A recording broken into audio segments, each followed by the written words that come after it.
অনর 90 ফোনের সাকসেসর অনর 100 সিরিজ চায়নাতে লঞ্চ হয়ে গেছে। আর আজকের ভিডিওতে জানাবো অনর 100 প্রো ফোনটাতে কি কি স্পেসিফিকেশন থাকছে, কত দামে লঞ্চ করা হয়েছে এবং বাংলাদেশে আসলে এটা কি দামে পাওয়া যাবে। তো প্রথমে ডিজাইন দিয়ে শুরু করা যাক। ফোনটা খুবই অ্যাট্রাকটিভ ডিজাইন দিয়ে লঞ্চ করা হয়েছে। ফোনটা সামনের দিকে আইফোনের মতো ডাইনামিক আইল্যান্ড মানে ক্যাপসুল শেপের পাঁচলের মধ্যে দুইটা ক্যামেরা সেন্সর ইউজ করা হয়েছে। আর ফোনটাতে ডিসপ্লে হিসেবে থাকছে 6.78 ইঞ্চির 1.5K রেজুলেশনের quad curve 10 blade AMOLED display. Quad curve মানে হলো আমরা তো সাধারণত ডিসপ্লের দুই দিকে কার্ভ দেখি, তবে এই ফোনটাতে কিন্তু উপরে নিচে এবং দুই সাইডে চারদিকে কার্ভ করা থাকবে। এর সাথে 120 হার্টজের রিফ্রেশ রেট সহ 2600 নিটসের পিক ব্রাইটনেস থাকছে। 3840 হার্টজের PWM ডিমিং সাপোর্টও থাকবে। তো ডিসপ্লেতে কমপ্লিট করার কোনো জায়গায় রাখে নাই অনর। আর অনরের ফোনগুলোর ডিসপ্লে কিন্তু আসলেই জোস হয়। সেই সাথে আন্ডার ডিসপ্লে অপটিক্যাল ফিঙ্গারপ্রিন্ট সেন্সরও থাকছে।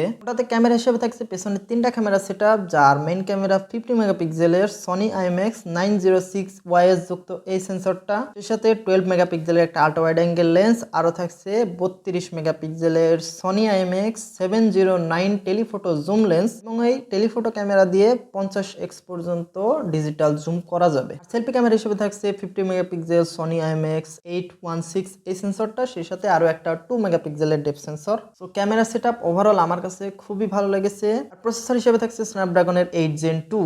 এটা যদিও গত বছরের ফ্ল্যাগশিপ চিপসেট, তবে চিপসেটটা কিন্তু খুবই ভালো। আর সফটওয়্যার হিসেবে থাকছে out of the box Android 14, সেই সাথে ম্যাজিক ওএস 7.2। তো পারফরমেন্স এবং সফটওয়্যার দুইটা মিলায়ে জোস একটা প্যাকেজ। আর সেই সাথে ওয়াইফাই 6, ব্লুটুথ 5.3, এনএফসির সাপোর্ট সহ dual stereo speaker, USB type C port 3.2 এই বিষয়গুলো তো থাকছেই। আর র্যাম অপশন হিসেবে 12GB এবং 16GB LPDDR5X এর র্যাম থাকছে। স্টোরেজ অপশন হিসেবে 256GB 512GB এবং 1TB স্টোরেজের সুবিধাও থাকছে। ফোনটাতে ব্যাটারি হিসেবে ইউজ করা হয়েছে 5000 mAh এর ব্যাটারি এবং 100 ওয়াটের চার্জিং সাপোর্ট। চার্জারটা অবশ্যই বক্সের মধ্যেই থাকবে। সেই সাথে 66 ওয়াটের ওয়্যারলেস চার্জিং এর সাপোর্টও থাকছে এবং এই ওয়্যারলেস চার্জিং এও কিন্তু বিশাল একটা ধামাকা থাকছে। 0 to 100% চার্জ করতে পারবে মাত্র 42 মিনিটের মধ্যে ওয়্যারলেস চার্জিং এর ক্ষেত্রে। এটাও জোস একটা ব্যাপার। আর ফোনগুলার কালার অপশন হিসেবে থাকছে black, white, blue and purple. Total 4টা কালারে পাওয়া যাবে। 4টা কালারই জোস, খুবই অ্যাট্রাকটিভ কালার।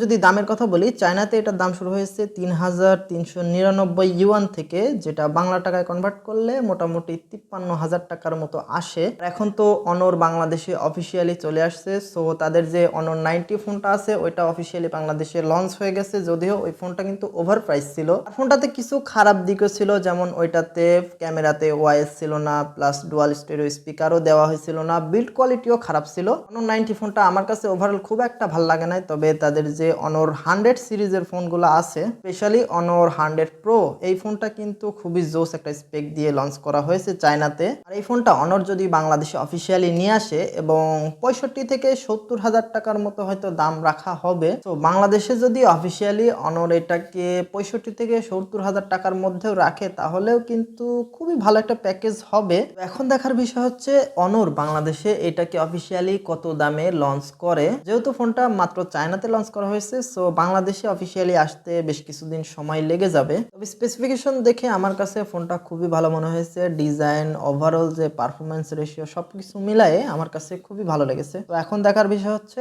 এটা বাংলাদেশে কি দামে পাওয়া যায়।